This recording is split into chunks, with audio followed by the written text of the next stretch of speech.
Hi viewers, welcome to our channel. Present మనతో పాటు దాము బాలాజీ గారు సీనియర్ జర్నలిస్ట్ ఉన్నారు. వారితో ఒకసారి మాట్లాడదాం.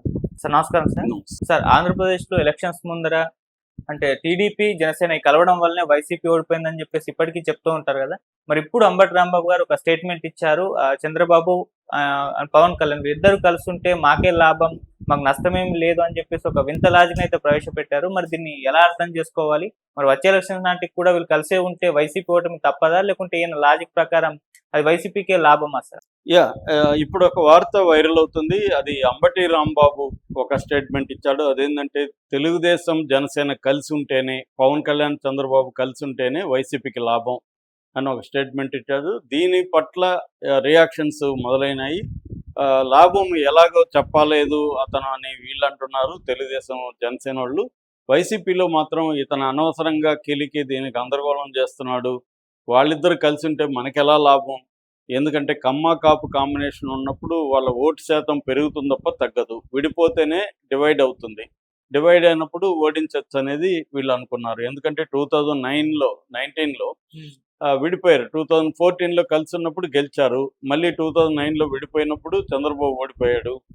తర్వాత ఇప్పుడు మళ్ళీ 24లో మళ్ళీ వాళ్ళు ఐక్యంగా ఉన్నారు కాబట్టి మళ్ళీ కూటమి అధికారంలోకి వచ్చింది. సో ఇప్పుడు మళ్ళీ విడిపోతే కదా వైసీపీకి లాభము, కానీ విడిపోకపోతేనే వైసీపీకి లాభం అని అంబటి ఎలా చెప్తాడు అని వైసీపీ వాళ్ళు కూడా చాలామంది అంబటి మీద విరుచుకుపడుతున్నారు. అయితే అంబటి ఉద్దేశం ఏంటి అనేది మనం చూస్తే, మామూలుగా ఎప్పుడైనా కూడా అధికార పార్టీకి ఎంతో కొంత యాంటీ ఇన్కంబెన్స్ అనేది ఉంటుంది, అంటే వ్యతిరేకత అనేది ప్రజల్లో ఉంటుంది. ఇవాళ అన్ని పార్టీలు కూడా అలివిగాని హామీలు ఇచ్చేయడం అనేది జరుగుతుంది. గెలవాలి కాబట్టి ఆర్థిక పరిస్థితి సహకరించినా సహకరించకపోయినా హామీలు ఎక్కువ ఇవ్వాల్సిన పరిస్థితి అన్ని పార్టీలకు ఏర్పడింది. మోడీ లాంటి వాళ్ళే ఒకప్పుడు ఉచితాలకు వ్యతిరేకం అని చెప్తున్న మోడీనే బీహార్లో ఇవాళ వాళ్ళ కూటమి 10,000 స్త్రీల అకౌంట్లో వేసింది, నిరుద్యోగుల భృతి ప్రకటించింది, ఇవన్నీ చేస్తుంది.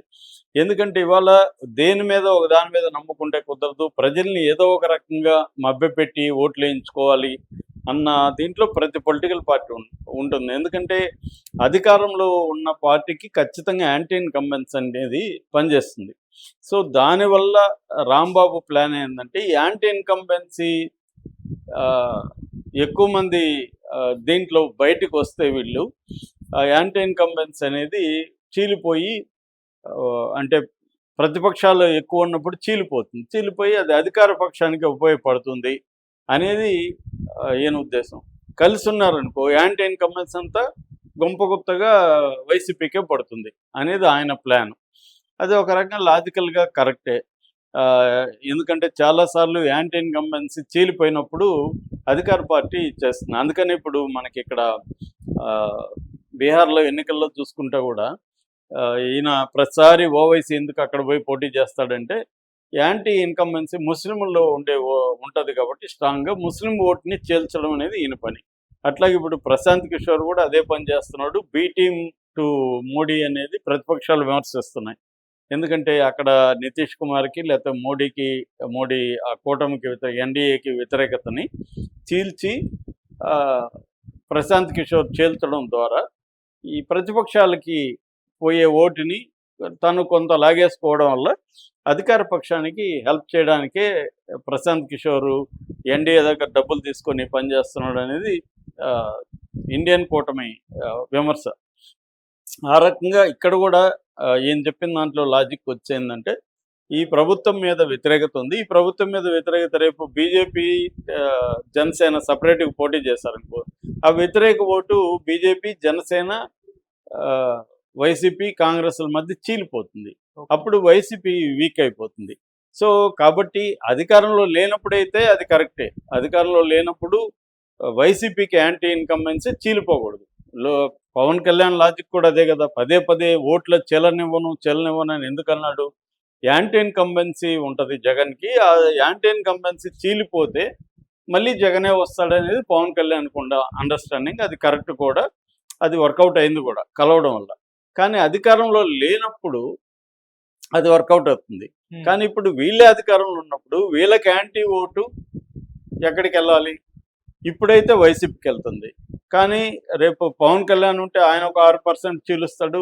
బీజేపీ ఒక దాదాపు 2% బీజేపీ చీలుస్తుంది. కాంగ్రెస్‌కి ఒక 1% వెళ్తుంది. ఇలా ఈ మొత్తం ఒక 10% ఓట్లు చీలిపోతే మళ్ళీ తెలుగుదేశమే అధికారంలోకి వచ్చే అవకాశం ఉంది. అందుకని యాంటీ ఇన్కంబెన్సీ చీలకూడదంటే వీళ్ళు అలాగే కలిసి ఉంటే యాంటీ ఇన్కంబెన్సీ ఓటంతా గంపగుత్తగా వెళ్ళి వైసీపీకే పడుతుంది. ఇది ఆయన లాజిక్.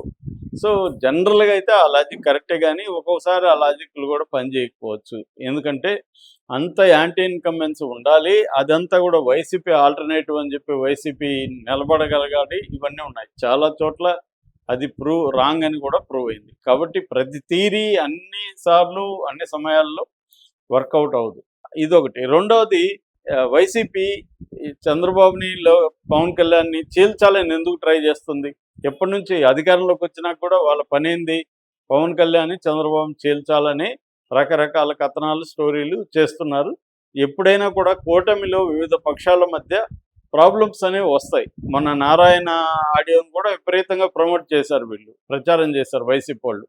ఏది జనసేనకు సంబంధించి మేము నారాయణ వర్మని తిట్టడం కావచ్చు, అట్లాంటివి కొన్ని వచ్చాయి కదా బయట.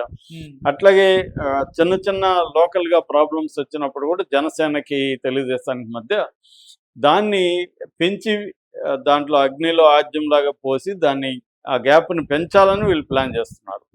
కానీ పవన్ కళ్యాణ్ జాగ్రత్తగా ఉంటూ ఇవన్నీ పవన్ కళ్యాణ్ కూడా అర్థమవుతుంది కాబట్టి ఎట్టి పరిస్థితుల్లో మేము 15 years మా కూటమిలో కలిసి ఉంటాము, 15 years మేము అధికారంలో ఉంటాం అనేది పవన్ కళ్యాణ్ చెప్తున్నాడు. అంటే పవన్ కళ్యాణ్ ప్లాన్ ఏంటంటే కూటమిలో ఉంటేనే జనసేనకు ఉపయోగము, కూటమి నుంచి బయటకు వస్తే ఓట్లన్నీ చీలిపోతాయి, జనసేనకి పెద్దగా సీట్లు రావు అనేది పవన్ కళ్యాణ్ క్లారిటీ ఉంది. అట్లాగే చంద్రబాబు కూడా క్లారిటీ ఉంది. చంద్రబాబు కూడా 2029లో సేమ్ కూటమితోనే మేము ఎన్నికలకు వెళ్తామని చెప్తున్నాడు. సో వీళ్ళ క్లారిటీ ఉంది. వాళ్ళు అలా మాట్లాడడం వెనక ఆయన ఉద్దేశం అయితే అది, కానీ వైసీపీలో అందరూ అలా అనుకోవట్లేదు. వైసీపీలో ఏంటంటే వీళ్ళు చీలిపోతే కమ్మ కాపు కాంబినేషన్ డిస్టర్బ్ అయితేనే మనకు మంచిది అని వీళ్ళు అనుకుంటున్నారు.